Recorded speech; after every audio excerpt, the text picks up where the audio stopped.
Brandon Judd is a Border Patrol agent and president of the National Border Patrol Council. Welcome, Brandon. It's good to have you here.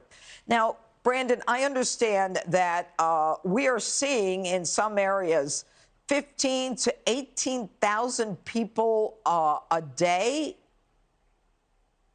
Well, that's what is expected once Title 42 goes away. Right now, we're encountering between 7,000 to 8,000 people. But to put that in perspective, when we arrest 3,000 people per day, our resources are completely stretched thin. Once we hit 5,000 a day, we're at a crisis. When we hit what we're at right now, we've basically given up all control of the border. We've ceded control to the criminal cartels. They have now flooded us. Our resources are pulled out of the field. We're put into administrative duties such as processing, hospital watch, transport, detention, security. That's where most of our agents are right now, and that's the problem. We have gaps in our border that at some points we have stretches of 250 miles that aren't even patrolled right now, simply because this administration's policies are allowing this to take place. Well, the amazing part of it is, I understand in the last couple of weeks you've made busts of fentanyl coming across the border, which would kill millions of people had it not been intercepted by you guys. So, first of all, kudos to the Border Patrol for this.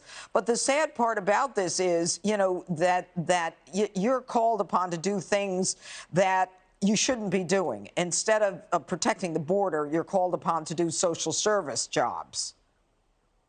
Well, what's really sad about that is those fentanyl busts, those have just been by happenstance, pure coincidence that we were able to stumble upon them. We just don't have the resources in the field to actually go after the cartels and their dangerous products they're bringing across. We also have 2,000 gotaways every single day, and that's what's known. That's what we actually detect. We don't know who those people are, where they're coming from, what their intentions are here in the United States, but because we don't have the resources in the field, they're able to get away. That is what is so scary about border security. We must know what is coming into the United States. We've got to be able to protect against the dangerous drugs in order to save our children from overdose deaths, the most that we've ever had last year in fiscal year 21, over 100,000. We've got to be able to secure our border from threats that are coming across, and right now we just can't do that.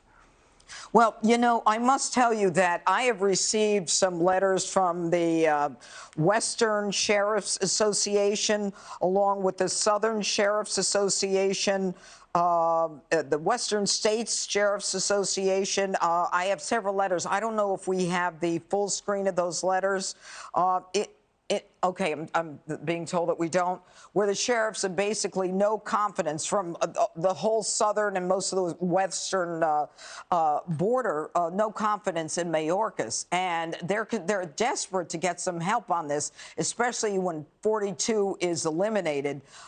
Then the local towns aren't going to be able to handle any of this if you've got 15,000 people coming in a day. The local towns will be destroyed.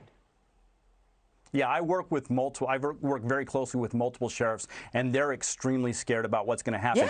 Yeah. And they're really frustrated. We're all frustrated because there is a solution, and they know that there's a solution. When Jen Psaki on Monday said that they'll work with anybody, that's not true. That's a lie. They know what the solutions are. They refuse to implement them. Thank you so much for being with us. We appreciate it, and good luck. Thank you. Stay safe. Hey, Sean Hannity here. Hey, click here to subscribe to Fox News YouTube page and catch our hottest interviews and most compelling analysis. You will not get it anywhere else.